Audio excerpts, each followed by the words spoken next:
Hello people, welcome back to my channel Common Sense Education.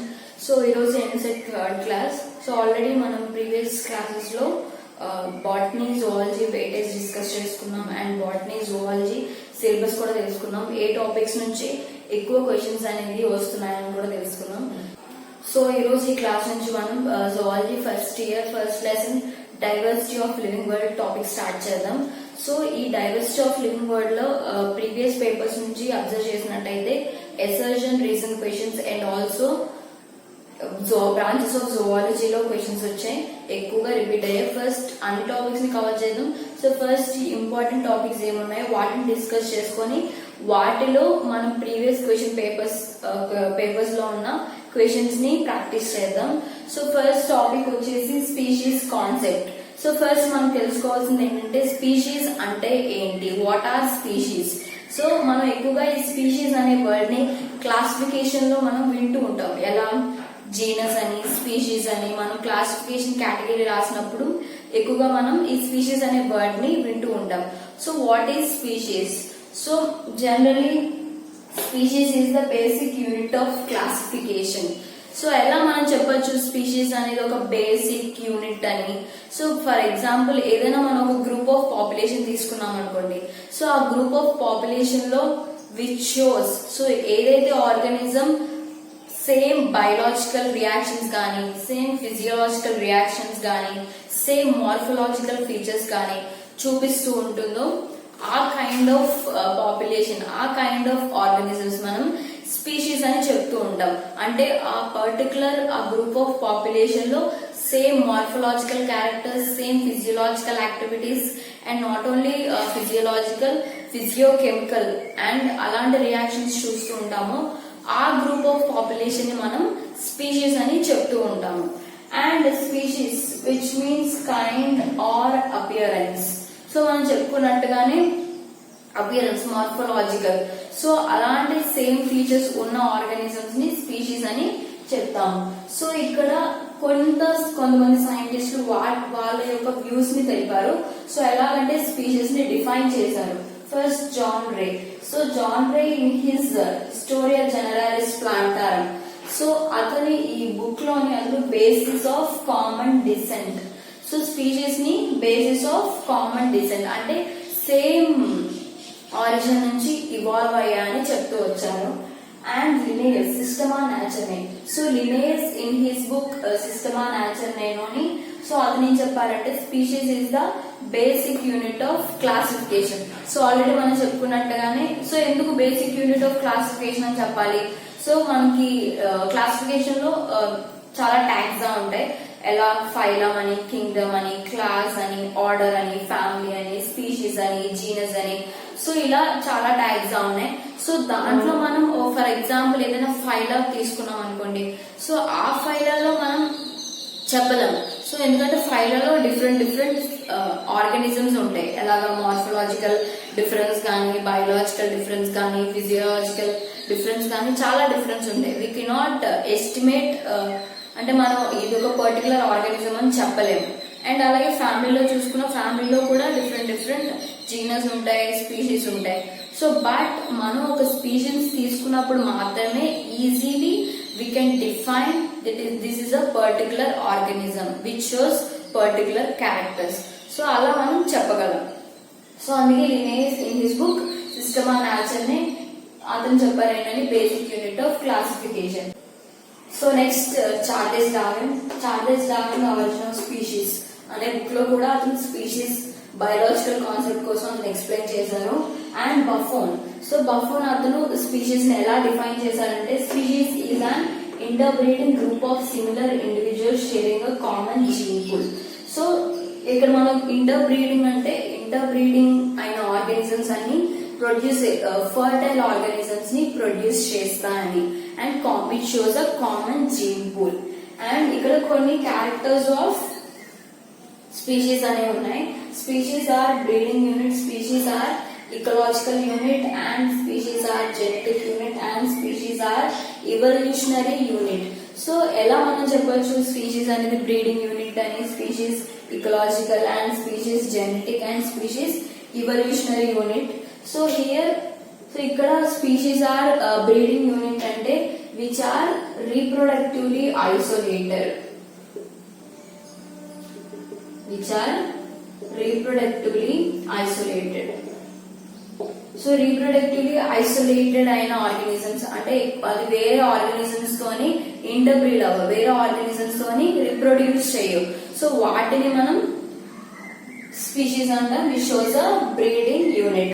And species are ecological unit. So species are ecological unit అంటే ఏంటంటే so which shows the same ecological niche. So ecological unit lo it shows the same ecological niche. And genetic unit. So species genetic unit ante which shows the same type of karyotype.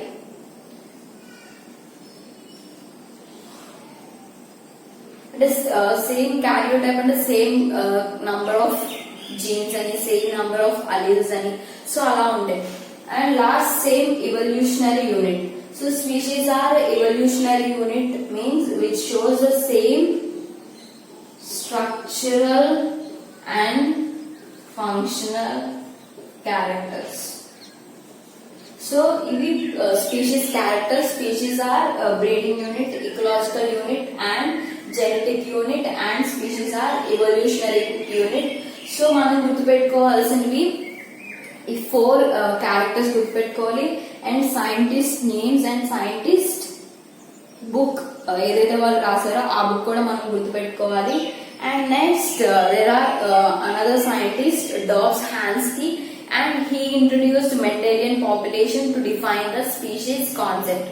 So అతను కూడా ఒక Mendelian population introduce చేశారు species ని define చేయడానికి. So ఇది basic concept of the species concept. So దీంట్లో మనం previous question paper లో క్వశ్చన్స్ ప్రాక్టీస్ చేద్దాం. అండ్ ప్రాక్టీస్ చేసే ముందు ఇంకొక టాపిక్ ఉంది, అది కూడా డిస్కస్ చేసుకుందాం. And next topic branches of zoology. So ఈ బ్రాంచెస్ ఆఫ్ జువాలజీ నుంచి కూడా ప్రీవియస్ ఇయర్స్ లో క్వశ్చన్స్ అనేది రిపీట్ అయ్యాయి ఎంసెట్ ఎగ్జామ్ లో. సో మన బ్రాంచెస్ జువాలజీ చూస్తే there are total 12 branches of zoology. Taxonomy. So first one taxonomy, practice of identification, nomenclature and classification of organisms. So మీరు గుర్తుపెట్టుకోవాల్సింది టాక్సానమీ అంటే ఏంటి, అది దేనికోసం డీల్ చేస్తుందని, అంటే దేనికోసం స్టడీ చేస్తాం టాక్సానమీ. సో మీరు గుర్తుపెట్టుకుంటే ఈజీగా క్వశ్చన్స్ ఆన్సర్ చేయొచ్చు. And next morphology. మార్ఫాలజీ ఈజీగా మనకు గుర్తుంటుంది, study of structure, shape and size and colour of the organisms. And anatomy, study of internal arrangement. So internal arrangement అంటే ఏంటి, like systems, digestive system, excretory system, respiratory system. So ఆ systems అనేవి ఎలా arrange అయ్యాయి, so దాన్ని study చేయడాన్ని anatomy అంటారు. And histology, study of tissues. So study of tissues ని హిస్టాలజీ అంటారు. And histology another name is there, that name is micro anatomy. So ఇలా కూడా మీరు అడగచ్చు, what is the another name for the histology. So హిస్టాలజీకి వేరే name ఏంటి, సో అప్పుడు మీరు ఈజీగా ఆన్సర్ చేయొచ్చు, micro anatomy. And cytology, study of cells and cell organelles, that is called as cytology. And physiology, study of different body functions. So different body functions. And embryology, developmental biology. So ఎలా అయితే మనకి developmental stages ఉంటాయో, gastrulation అని, బ్లాస్టులా అని, మారిలా, బ్లాస్టులా, గ్యాస్ట్రులా. So ఆ developmental stages ని study చేయడాన్ని embryology అంటారు. And evolution, study of origin of life. So ఎలా ఎవల్యూషనర్ అంటే ఎలా మ్యూటేషన్స్ జరిగి న్యూ ఆర్గానిజమ్స్ ఇవాల్వ్ అయ్యాయో, సో ఆ చేంజెస్ ని స్టడీ చేయడాన్ని ఎవల్యూషన్ అంటారు. సో హెర్బర్ట్ స్పెన్సర్ అనే సైంటిస్ట్ ఈ ఎవల్యూషనరీ ఆర్గానిక్ ఎవల్యూషన్ అనే టర్మ్ ని అతను ఇంట్రడ్యూస్ చేశారు. So Herbert Spencer introduce organic evolution. Next palaeontology. So palaeontology అంటే study of fossils. So fossils మనం ఎలా చెప్తున్నాం, డైనోసార్స్ ఉన్నాయని. సో ఆ ఫాసిల్స్ ని స్టడీ చేయబట్టే మనకి ఆ స్టేజ్ లో అంటే ఆ టైంలో ఈ రకమైన డైనోసార్స్ ఉన్నాయని మనకు తెలుస్తుంది. సో ఈ పేలియంటాలజీలో కూడా 2 డిఫరెంట్ బ్రాంచెస్ ఉన్నాయి. పేలియోబాటనీ అండ్ పేలియోజువాలజీ. సో పేలియోబాటనీ అంటే బాటనీ రిలేటెడ్ ఫాసిల్స్ ని స్టడీ చేయడం, పేలియోజువాలజీ అంటే జువాలజీ యానిమల్స్ రిలేటెడ్ ఫాసిల్స్ ని స్టడీ చేయడం, and ecology study of organism in relations to the other organisms. So ecology మనకి బాగా తెలిసిందే. And Haeckel coin the term ecology. And genetics study of inheritance of characters from one generation to the another generation.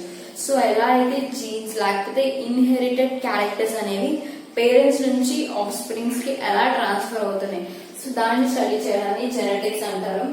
And ethology means animal behavior, study of the animal behavior. So animal behavior అంటే what are the physiological functions, biological functions, so వాటిని study చేయడాన్ని ethology అంటారు. So ఇవి different types of different branches of zoology. So మనం ఇప్పుడు species concept తెలుసుకున్నాం and branches of zoology కూడా చూసాం. సో ఇప్పుడు ఈ రెండు టాపిక్స్ మీద ఏవైతే క్వశ్చన్స్ ప్రీవియస్ ఉన్నాయో అవి ఒకసారి చూద్దాం.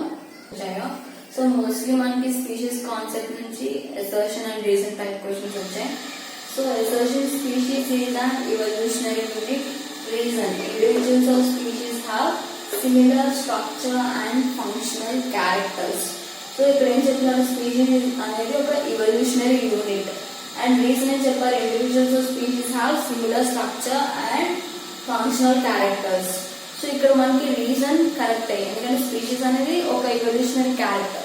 సో కొన్ని చేంజెస్ అనేది జరిగి ఒక కొత్త న్యూ స్పీషీస్ అనేది ఇవాల్వ్ అవ్వచ్చు. సో ఆ ఇవాల్వ్ అయిన ఆర్గానిజమ్స్ మనం సిమిలర్ స్ట్రక్చర్ చూడొచ్చు, సిమిలర్ ఫంక్షన్స్ చూడొచ్చు. సో ఇక్కడ మనకి ఏంటి, ఈ రీజన్ అనేది అసర్షన్స్ కి కరెక్ట్ అవుతుందని మనం అనుకోవచ్చు. సో ఇక్కడ తెలుగు చూసినట్టయితే జాతి యొక్క పరిణామ ప్రమాణం అదొక అసర్షన్ అంటే నిశ్చితం. అండ్ దానికి రీజన్ వచ్చేసి ఒక జాతి జీవులు నిర్మాణాత్మక క్రియాత్మక లక్షణాలతో సారూప్యత కలిగి ఉంటుంది. సో ఇక్కడ ఏంటి, ఈ functional similar and functional characters ఉన్నది కరెక్టే. అండ్ అది correct explanation for the species is and evolutionary unit. So కొన్ని చేంజెస్ అయ్యి ఎవల్యూషనరీ ఒక న్యూ ఆర్గానిజం అనేది ఇవాల్వ్ అవుతుంది. సో దాంట్లో మనం సేమ్ స్ట్రక్చర్స్ అనేవి చూడొచ్చు. So next question, assertion subspecies shows minor variations from the parent population and reason subspecies is reproductively isolated population of species.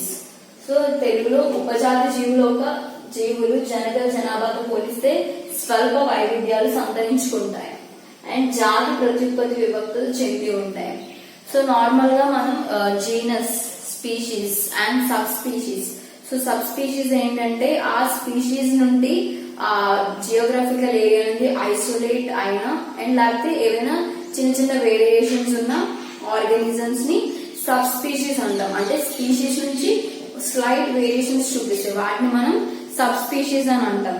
So ఇక్కడ చెప్పిన correct, species shows the minor variations from the parent population. అంటే species నుండే కదా subspecies అనేవి originate అవుతాయి. So ఇది కరెక్టే, assertion అనేది కరెక్టే. And reason subspecies is reproductively isolated population of species. So but ఇది కరెక్ట్ కాదు, ఎందుకంటే మనం రీప్రొడక్టివ్ ఐసోలేషన్ అనేది సబ్ స్పీషీస్ లో చూడం. సో ఇక్కడ మనం ఆప్షన్ ఏం పెట్టచ్చు ఆన్సర్ అనేది, సో ఏ అనేది కరెక్టే but R is not correct. A is correct but R is not correct.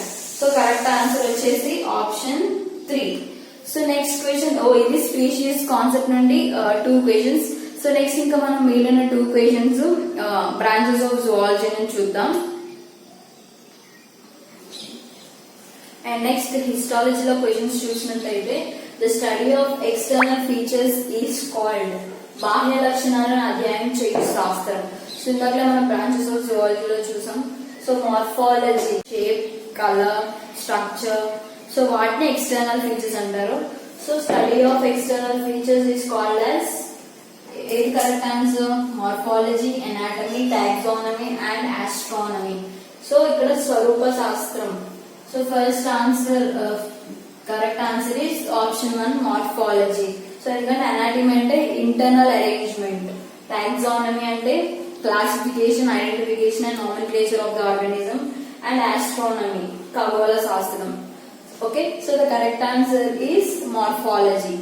So study of external features. And next, the branch of histology is also called. So first మనకి histology అంటే ఏంటో తెలియాలి. What is histology? The branches of the study of tissues. Study of tissues is called as histology. So the correct answer is option 2, microanatomy. Histology ని మైక్రోఅనాటమీ అని కూడా పిలుస్తారు. So ఇది మనకి ఉన్న questions from species concept and also branches of జువాలజీలో. So ఇక్కడ ఈ కాన్సెప్ట్ అనేది మీకు అర్థమయ్యే ఉంది అనుకుంటున్నాను. సో నెక్స్ట్ కూడా మనం డైవర్సిటీ ఆఫ్ లివింగ్ వరల్డ్ లో ఉన్న ఇంకా వేరే టాపిక్ కూడా డిస్కస్ చేద్దాం. అలాగే పేపర్ క్వశ్చన్స్ కూడా చూద్దాం ప్రీవియస్ ఇయర్స్ లోవి. And this is all about today's video. So ఈ వీడియో కనుక మీకు యూస్ఫుల్ అనిపిస్తే లైక్ చేయండి అండ్ షేర్ చేయండి. ఎవరైతే ఛానల్ సబ్స్క్రైబ్ చేసుకోలేదు సబ్స్క్రైబ్ చేసుకోండి. Thanks for watching.